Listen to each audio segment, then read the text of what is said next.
11 కోట్ల రూపాయలు తొలగిన తర్వాత ఏదైతే తొందరగా కసిరెడ్డి బయటకు తీసుకొచ్చేద్దాం అనే ఆలోచనలో వైసీపీ పార్టీ ఉంది. ఎందుకంటే లేట్ అయ్యే కొంది ఉన్నా కాంప్రమైజ్ అయిపోయి మా పేర్లు యాడ్ చెప్తాడు బిగ్ బాస్ పేరు అని చెప్పేసి అనే భయంలో ఉంది ఏవన్కి. అతను 11 కోట్లు ఎప్పుడైతే దొరికినాయో బెయిల్ రాదు కదా అనే ఉద్దేశంతో ఫ్రస్ట్రేషన్ లో వైసీపీ పార్టీ ఉంది. మాకేం సంబంధం అంటుంది. సోదరుడు ఏదో చెప్తా ఉన్నాడు ఇప్పుడు దాకా ఏం దొరకలేదని. ఎవిడెన్స్ ఎక్కడెక్కడికి ఎంతెంత డబ్బులు పోయినాయి, ఎంతెంత వచ్చింది, 3,500 కోట్లు తేల్చాడు బ్రదర్. మీరు ఏ దారిని పోతుంది ప్రతి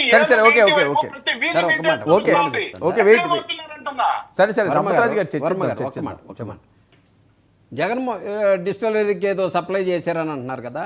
జగన్మోహన్ రెడ్డి గారు 2018, 2019 ముఖ్యమంత్రి అయిన దగ్గర నుంచి ఒక్క డిస్టిలరీకి కూడా పర్మిషన్ ఇవ్వాలి. ఎక్కడి నుంచి మాకు డిస్టిలరీలు ఎక్కడ ఉన్నాయి? అన్నీ బినామీకి సంబంధించినటువంటి చంద్రబాబు నాయుడు గారి 213 బ్రాండ్లు ఇచ్చినా చంద్రబాబు నాయుడు గారు ఇచ్చారు. మొత్తం కాంగ్రెస్ పార్టీ వాళ్ళు ఒక 4 డిస్టిలరీకి ఇస్తే చంద్రబాబు నాయుడు గారు మిగతా అన్ని చంద్రబాబు నాయుడు ఒక్కటంటే ఒక్కటి కూడా అసలు కొనటం కాదు సార్, అసలు కొత్త డిస్టిలరీ అనేది ఇందా చెప్తున్నారు కదా, తీసుకోవడం ఏదో జరిగింది కదా. ఏమి లేదు సార్, రిలీజ్కి తీసుకున్న కాగితాలు ఎక్కడ చూపిస్తారు? ఏమీ చూపించరు.